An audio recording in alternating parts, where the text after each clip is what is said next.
Hello friends, नमस्कार, आदाब, सत श्री अकाल। मैं सिद्धांत शर्मा आप सभी के सामने फिर प्रस्तुत हूँ अपनी सेकंड वीडियो लेके। फ्रेंड्स, जैसा कि मैंने फर्स्ट वीडियो में अपना एक इंट्रोडक्शन दिया और आज ये मेरी सेकंड वीडियो है। इस वीडियो में मैं आपको काइट्स की हिस्ट्री के बारे में पूरी नॉलेज दूंगा कि पतंग जो है वो दुनिया के अंदर आई कैसे, कैसे पतंग का जो है ओरिजिन हुआ। तो फ्रेंड्स, पतंग के ओरिजिन को लेके कई सारी डिस्प्यूट्स हैं कि कहाँ से पतंग का एक्चुअली ओरिजिन हुआ। देखिए, पतंग के बारे में ये बोला जाता है कि पतंग मेनली चाइना से आई, लेकिन वहीं एक और डिस्प्यूट ये है कि कई लोग बोलते हैं कि पतंग जो है वो पॉलिनेशिया या मेलेनेशिया, जो कि ये जो इसके नाम पुराने हैं, आज के समय हम जैसे ऑस्ट्रेलिया न्यूजीलैंड वाले पार्ट से जानते हैं, वो मेलेनेशिया या पॉलिनेशिया के नाम से जाने जाते हैं। तो फ्रेंड्स, जो हमारे पास रिटन है, जो भी हमारे पास लिखित साक्ष्य हैं, उनके अनुसार अगर मैं बात करूं तो हमारी जो पतंग है वो कहीं ना कहीं चाइना से मानी जाती है। अच्छा, पतंग के बारे में मैं आपको बताऊं तो 206 बीसी में हैंग डायनेस्टी के अंदर एक व्यक्ति हुए जिनका नाम है हुइंग सांग करके। एक व्यक्ति हुए, हुइंग सांग बोलते हैं। थोड़ा सा प्रोनाउंसिएशन में अंतर होता है इंडियन प्रोनाउंसिएशन और चाइनीज प्रोनाउंसिएशन में। तो हुइंग सांग नामक एक व्यक्ति हुए जिन्होंने 206 बीसी में काइट का इन्वेंशन किया। ठीक, फिर उसके बाद लगातार समय आगे बढ़ता गया और ये रिटन वहाँ से चाइनीज से मिलता है। वहीं मैं बात करूँ जो काइट पेपर या जो फर्स्ट काइट, जो पेपर काइट के बारे में बात करूँ, जो फर्स्ट पेपर काइट जो बनी वो दो लोगों ने मिलकर बनाई, जिसमें एक का नाम हुआ मोजी और दूसरे का हुआ लूबान। दोनों इनके कारण बनी। अच्छा, चाइना में इसका डिस्कवर के बारे में अगर हम बात करें तो उसका डिस्कवर होने का कारण ये था कि बताया जाता था कि वो अपनी आर्मी की डिस्टेंस नापने के लिए ये करते थे कि उनकी आर्मी उनसे कितनी दूरी पर है, कि उनकी आर्मी उनके शहर से कितनी दूरी पर है, इसलिए वो पतंग उड़ाते थे, है ना। कि अब पहले उन्होंने कपड़े की काइट्स उड़ाई, फिर उसके बाद कागज़ की काइट्स का जो है चलन चालू हुआ। फिर अब ये एक वर्ल्ड की हिस्ट्री के बारे में हम जानते हैं कि वर्ल्ड में कुछ इस प्रकार से पतंग उड़ाई जाती थी। उसके अलावा मैं बात करूँ तो कई सारी कंट्रीज़ के अंदर काइट काफ़ी फेमस है। जैसे कि आप बात करें, ब्राज़ीलियन काइट्स अपने आप में बहुत फेमस है, इंडोनेशियन काइट्स अपने आप में बहुत फेमस है। आज के समय में दुनिया के लगभग हर देश में पतंग उड़ाई जाती है। किसी का साइज़ कुछ होता है, किसी का स्ट्रक्चर कुछ होता है, बस, लेकिन पतंग हर जगह उड़ाई जाती है। हम थोड़ा सा और ब्रीफ में जानें कि हमारे इंडिया में एक्चुअली पतंग का क्या रहा और कैसे पतंग आई हमारे यहाँ। तो देखिए, हम इंडिया के बारे में बात करें, हम सभी जानते हैं कि हमारे यहाँ से बौद्ध धर्म की शुरुआत हुई। बौद्ध धर्म की शुरुआत हुई, भगवान बुद्ध ने जो शिक्षा यहाँ से दी, उस शिक्षा को लेकर के कुछ बौद्धिस्ट यहाँ से चाइना गए। जब वो यहाँ से चाइना गए और वह चाइना से लौट के आए, तब हमारे देश में पतंग आई। लेकिन पतंग जो थी वो चाइना में अलग तरह से थी और जब वो इंडिया में आई तो वो एक अलग तरह से रही। जैसे मैं आपको बात बताऊं, जब वो पतंग चाइना में उड़ती थी तो लोग अपनी अपनी पतंगे सिर्फ उड़ाते थे, लेकिन जब पतंग जो है इंडिया में आई तो लोगों ने टैक्स लगाना शुरू करे, अपनी टेक्निक्स बनाना शुरू करी, किस प्रकार से वो पेच लाएंगे उसके बारे में उन्होंने बताना शुरू किया। तो इस प्रकार से भारत के अंदर पतंग आई।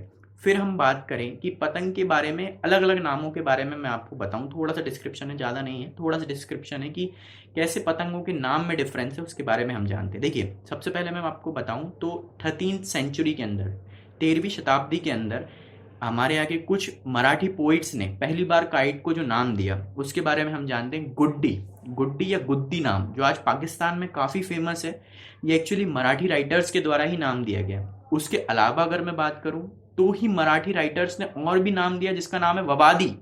आपको मैं बात बताऊं तो ववादी नाम जो है वो भी कहीं ना कहीं जो लिटरेचर में जो पोइट्स हैं उनके द्वारा दिए गए कई कविताओं में ववादी का वर्णन हुआ, कि बताया गया कि किस प्रकार से पतंग उड़ाई जाती है, वह जीवन के लिए किस तरह से जरूरी है, ऊंचाई पर जाने पर क्या होता है।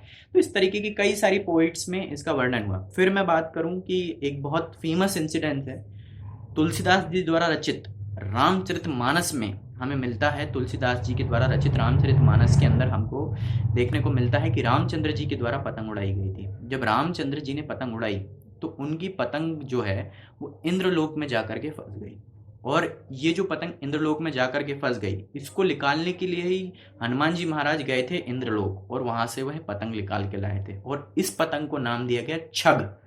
छग जो एक प्रसिद्ध नाम है, तुलसीदास जी की रामायण आप पढ़ेंगे तो बिल्कुल ये एक ऑथेंटिक डाटा है जो मैं आपको दे रहा हूँ। तो छग नाम दिया गया तुलसीदास जी, जो रामचंद्र जी ने जो पतंग उड़ाई, है ना, और तुलसीदास जी द्वारा रचित रामचरितमानस में यह जो नाम मिला उसको मिला छग। फिर उसके बाद मैं आपको बताऊं, जब आया मुगल एरा, तो मुगल एरा में काफ़ी अपने आप में पतंग जो है काफ़ी प्रसिद्ध थी। मुगल एरा में अपने आप में पतंग जो है काफ़ी प्रसिद्ध रही। फिर हम जाने कि क्या हुआ कि 3 सालों तक, जैसे मुगल एरा बढ़ता गया, 3 सालों तक जहांगीर जो है वो दिल्ली के अंदर रहा। और जब वो दिल्ली से लौट करके वापस इलाहाबाद आया तो उसी खुशी में 3 सालों के बाद फूलों की, जो हम जानते हैं कि फूल वालों की सैर है ना, फूल वालों की सैर, फूलों की सैर नहीं, एक्चुअली फूल वालों की सैर जो है वो त्यौहार मनाया गया। आज भी इलाहाबाद में कई जगह ये त्यौहार जो है वो बहुत धूमधाम से मनाया जाता है और इसमें काइट फ्लाइंग की जाती है। फिर उसके बाद मैं जानूं कि हिस्ट्री में एक व्यक्ति और हुआ, आलम शाह। आलम शाह को क्या, थोड़ा सा चाइनीज पतंग काफ़ी पसंद आई जो तुक रहती थी, लेकिन उसके मन में ये भी इच्छा थी कि ये पतंग घूमे। तो उसमें उसने थोड़ा सा इन्वेंशन करके या इन्वेंट करा के जो पतंग उड़ाने वाले थे या बनाने वाले थे उनसे एक नई पतंग की डिस्कवरी की, जिसे हम जानते हैं टुक्कल काइट्स के नाम से। आज टुक्कल काइट अपने आप में बहुत फेमस है। मैं आपको जब काइट्स का शो दिखाऊंगा या डिफरेंट काइट्स के बारे में बताऊंगा कि कितने प्रकार की पतंगें होती हैं, उसमें मैं आपको टुक्कल काइट के बारे में पूरी तरह से जानकारी दूंगा। ठीक, फिर हम आगे चलते हैं। अच्छा, मेरा जो ये वीडियो है, ठीक है, इसमें मैं आपको एक बहुत इंपॉर्टेंट चीज़ और बताऊं कि हम जानते हैं 15 अगस्त को काफ़ी पतंगबाजी होती है दिल्ली में, लेकिन बहुत कम लोग जानते हैं कि क्यों इतनी ज़्यादा पतंगबाजी होती है, उसके पीछे का कारण क्या है। देखिए, क्या हुआ कि जब भारत आज़ाद होने वाला था, फ्रीडम फाइटर्स हमारे देश के लिए लड़ रहे थे, तो एक साइमन कमीशन आया था। उस साइमन कमीशन में मेनली है ना, वो साइमन कमीशन आया था और उसकी मांगों का विरोध करने के लिए या उस कमीशन का कहीं ना कहीं विरोध करने के लिए दिल्ली के लोगों ने पहली बार पतंग उड़ा करके उसका विरोध किया। बहुत भारी मात्रा में पतंग उड़ाई गई और उस चीज़ का विरोध किया गया। फिर क्या हुआ कि जब इंडिया जो है वो इंडिपेंडेंट हुआ है ना, जब इंडिया जो है आज़ाद हुआ है ना, तो वहाँ के लोगों ने उस चीज़ को खुशी के रूप में जाहिर किया। पहली बार पतंग दिल्ली में, ओल्ड दिल्ली में जब 15 अगस्त हुआ, तो वहीं से 15 अगस्त पे पतंग उड़ने की शुरुआत हुई। शाहजहानाबाद बोलते हैं या फिर हम पूरा ओल्ड दिल्ली ले लें, वहाँ पतंग की शुरुआत वहीं से कहीं ना कहीं मानी जाती है 15 अगस्त को। तो आज देश के अंदर बहुत बहुत ज़्यादा मात्रा में 15 अगस्त को पतंग उड़ती है, लेकिन वो क्यों उड़ती है उसका रीज़न मेनली ये है। फिर मैं बात करूँ आपको, तो क्या बोलते हैं, भारत जैसे और आगे बढ़ा तो फिर उसके बाद हमारे काइट्स का परिवर्तन होता गया। ठीक है, जैसे 1980 के दशक में मैं बात करूं, पतंग के साइज़ में काफ़ी अंतर आया। पहले जो पतंग होती थी है ना, वो थोड़ी बड़ी उड़ाई जाती थी, फिर उसके बाद कम हुई। पहले जंजीरा मांझा यूज़ किया जाता था, अब नॉर्मल मांझा यूज़ किया जाने लगा।